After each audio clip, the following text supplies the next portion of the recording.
Hello বন্ধুরা, কেমন আছেন সবাই? আশা করি সবাই ভালো আছেন। আজকের গল্প দুমুঠো বিকেল, পর্ব 47। রাইটার আফনান লারা। আশ্চর্য, কে তুমি? এমন বিহেভ করছো কেন? আমি আসলে মানে আসলে আসলে কে তুমি?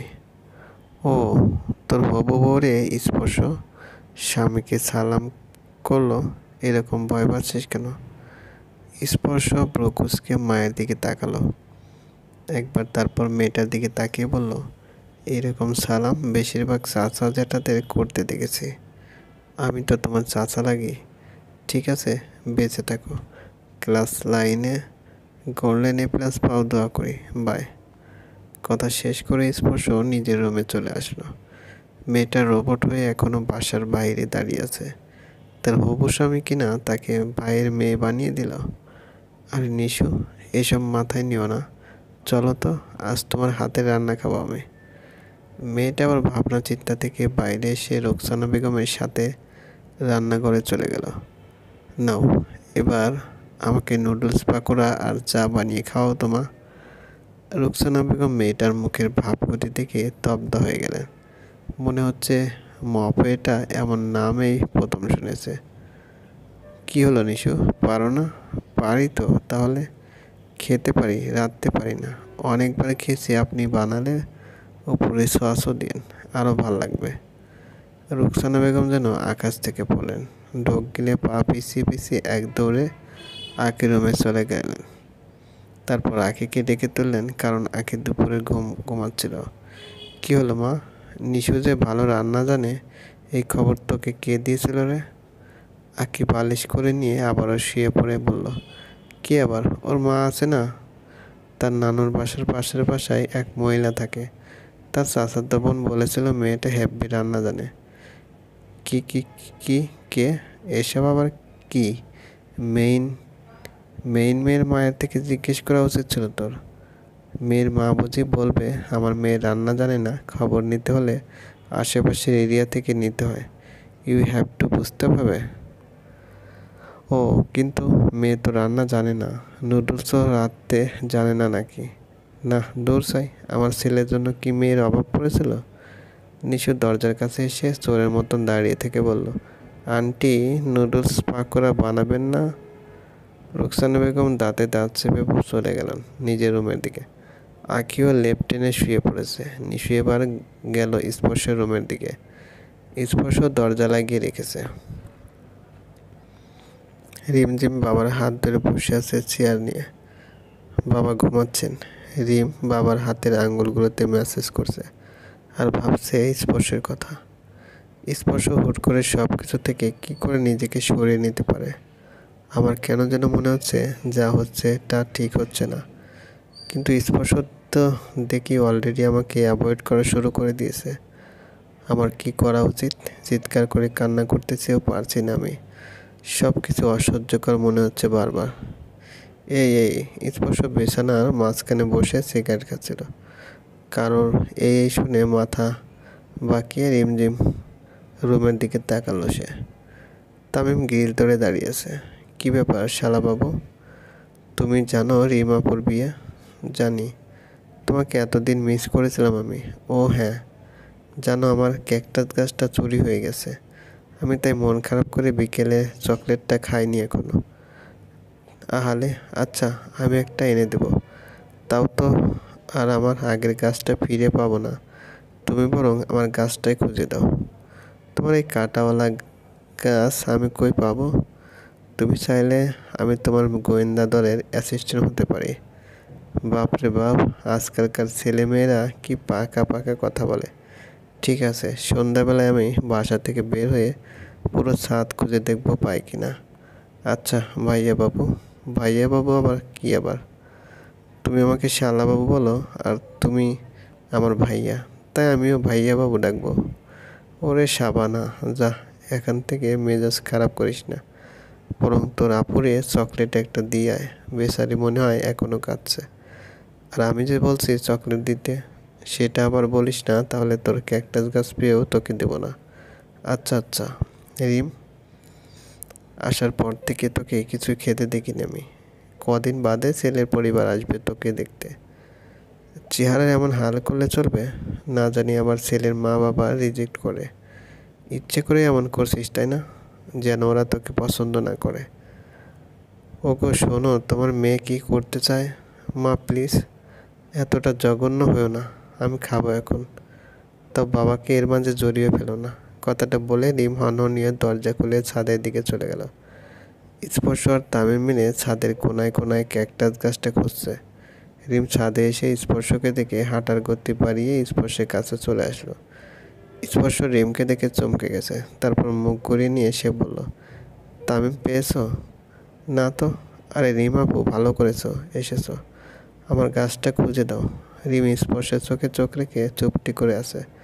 তারপর শান্ত গলায় বলল, রিন্তিকে দেখেছি দরজা খুলে বারবার এদিক ওদিক চোরের মতন ঘোরাফেরা করতে।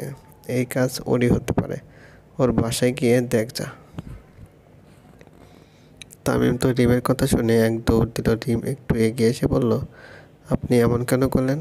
কি করলাম?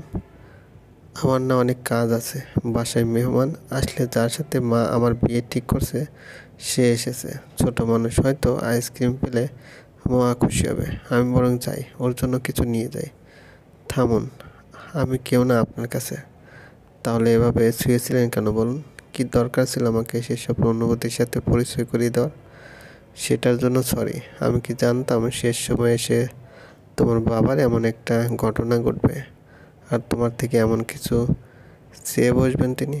আমার কি করার বলো? অবশ্য তোমারও তো কিছু করার নেই, তোমার বাবা আর ভাইয়া তো আমাকে পছন্দই করে না। আপনি বেঈমান, আপনি একটা স্বার্থপর। স্পর্শ ছাদের রেলিংয়ে হেলান দিয়ে দাঁড়িয়ে আছে চুপ করে। রিম কেঁদে ফেলল, চোখের পানি মুছতে মুছতে নিচে বসে গেল সে। তারপর কান্নাটা একটু থামিয়ে মুখ তুলে বলল, যদি ওই মেয়েটার সাথে বিয়ের নামও নিয়েছিস তো দুটোকে কেটে নদীর জলে ভাসিয়ে দেব। স্পর্শ হাত ভাঁজ করে দাঁড়িয়েছে। রিম ওর কোনো উত্তর না পেয়ে উঠে চলে গেল হনহনিয়ে। বাসায় ঢোকার আগেই দেখলো রিন্তি আর তামিম ঝগড়া করছে। দুজনের হাতের মাঝখানটায় ক্যাকটাস গাছটার টান পড়ে আছে। তামিম এদিকে টানছে, রিন্তি ওদিকে টানছে। রিমঝিম এখন এদের ঝগড়া থামানোর মোড়ে নেই বলে দরজা খুলে বাসায় ভিতরে চলে গেল সে। স্পর্শ যাচ্ছিল, এমন তুমুল ঝগড়া থেকে থেমে গেল সে। কিছু একটা করে পরিস্থিতি সামলাতে হবে। দুটোই মিলে যে ঝগড়া শুরু করেছে, বাপ রে বাপ। থামো তোমরা, টপটা আমাকে দাও। আঙ্কেল এটা আমার টপ, এটা আমার টপ। ওকে, আমি ডিসাইড করবো টপটা কার। দেখি তোমরা দুজনের মধ্যে একজন এমন একটা ক্লু দাও যেটাতে বিশ্বাস করা যায় এটা তোমাদের মাঝে একজনেরই কাজ। রিন্তি তো মহা ভাবনায় পড়ে গেল। তামিমও ভাবছে। হঠাৎ তামিম চেঁচিয়ে বলল, সে জানে গাছটায় কতগুলো কাঁটা আছে, কারণ রিন্তির গায়ে ফোটানোর আগে সে কাঁটা গুনে রাখতো। তা গুনে রিন্তিও চেঁচিয়ে বলল সেও জানে। ওকে ফাইন, রিন্তি বলো কয়টা কাঁটা আছে? 5টা।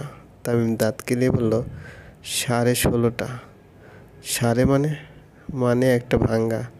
ও তাই, ওকে আমি গুনতেছি। স্পর্শ গুনে গুনে দেখলো সত্যি তাই। রিন্তি চোরের মতন মুখ করে জিততে পারল না দেখে ভ্যাত করে কেঁদে দিল। পুরো দালান কাঁপছে তার কান্নায়। স্পর্শ তামিমের হাতে টপটা ধরিয়ে দিয়ে বলল, এখন থেকে এটা রিমের বারান্দায় রাখতে, ছাদে রাখলে আবারও চুরি হবে। তারপর সে চলে গেল। তামিম জলদি করে বাসায় চলে আসলো। বাইরে বেশি থাকা সেফ না। রিম গাল ফুলিয়ে জানালার গ্রিল ধরে স্পর্শের রুমের দিকে এতক্ষণ চেয়েছিল। কিসব মাথায় আসতে পর্দা ভালো করে টেনে দিয়ে সে তার বিছানায় এসে শুয়ে পড়ল। মা খাবার এক প্লেট টেবিলের উপর রেখে পিছনে সেই কখন ডিমের একটু খেতে পায়নি। সকাল থেকে যা যা হচ্ছে তাতে পেট ভালো মতন ভরে গেছে, আর কিছু খাওয়ার প্রয়োজন পড়বে না। কিন্তু মনে হয় খেতে হবে, তা না হলে মা আবার আরেকটা কথা বলে মনে কষ্ট দেবেন। এমনিতেও কম কষ্ট পাচ্ছি না আমি। স্পর্শ বাসায় ঢুকতে দেখলো মা এক প্যাকেট বরফ মাথায় দিয়ে বসে আছেন আর মাঝে মাঝে বলছেন, কিয়া কারো মেয়ে মার যাও। এ কি মা, কি হয়েছে তোমার? এত শীতের ভিতর মাথায় বরফ দিয়ে রাখছো কেন? শরীর ঠিক আছে তো তোমার? মা মুখ তুলে সে ভ্যাভা করে কান্নাকাটি শুরু করে দিয়েছেন। তারপর চোখের পানি টিস্যু দিয়ে মুছতে মুছতে বলেন, এর চেয়ে ওই রিমই ভালো ছিল। তোর কপালে এসব কি জোটাচ্ছি আমি? এদিক আছে তো ওদিক নাই, হায় রে কপাল আমার। নিজের ছেলের জন্য সুপাত্রী খুঁজতে হিমশিম খেতে হচ্ছে। কি দিনকাল আসলো রে বাবা, কি বলবো তোকে। স্পর্শ মুচকে হাসলো, তারপর একটা ভাব নিয়ে বলল, ওই রিমঝিমের তো বিয়ে। মা করুণ দৃষ্টিতে টাইলসের দিকে চেয়ে থেকে বললেন, স্বর্ণখোয়ালের মর্ম বোঝা যায় রে। কি আর করার বল, তোমার কথা রাখতেই তো আমি রিমকে ভুলে থাকার চেষ্টা করেছি। আর এখন তুমি আবার, এখন আর ওই রিমকে চেয়েও কি লাভ, যা হবার তো হতে চলেছে, সবে পোড়া কপালের পরিণাম। আহারে আহারে, আজ একটা সিরিয়াল শেষ হয়ে গেল। সেই কষ্টে ডিপ্রেশনে ছিলাম, এর ভিতরে ওই নিষ্ঠুর স্বভাব দেখে মনে হচ্ছে আকাশ থেকে পড়ে খেজুর গাছে আটকে গেছি। ওই মেয়েটা যায়নি, কচু যাবে, একটা আস্ত যোগ। বাসার সব খাবার খেয়ে চলেছে, যাওয়ার নামই নিচ্ছে না। ওর মা 1 ঘন্টা পর এসে ওকে নিয়ে যাবে। তোর নাম নিচ্ছে মেয়েটা, তোর সাথে কথা বলতে পাগল হয়ে গেছে। আমি এর মাঝে নেই, বাই। রুম ঢুকে দরজা অফ করব। ওই মেয়েটা গেলে তারপর আমাকে ডাকবা, তার আগে না। তা তো বুঝলাম, কিন্তু ওই খাদক মেয়ে তো ততক্ষণে আমার বাসা মরুভূমি বানিয়ে দেবে রে। হায় হায় রে, খাল কেটে কুমির এনেছি আমি, হায় হায়। স্পর্শ খুব হাসি আসছে, কোনো রকমে হাসি আটকিয়ে সে নিজের রুমে চলে আসলো। আশিককে একটা কল করতে করতে ফোনটা কানের সাথে লাগিয়ে সিগারেট একটা মুখে দিল সে। বারান্দায় যেতে যেতে জিমের জানালার দিকে এক নজর তাকিয়ে দেখলো রিম জানালা বন্ধ করে রেখেছে, কাচের ওপাশে পর্দাটাও টেনে রেখেছে। বোঝা যাচ্ছে খুব রেগে আছে। চলবে, গল্পটি ভালো লাগলে অবশ্যই লাইক করুন।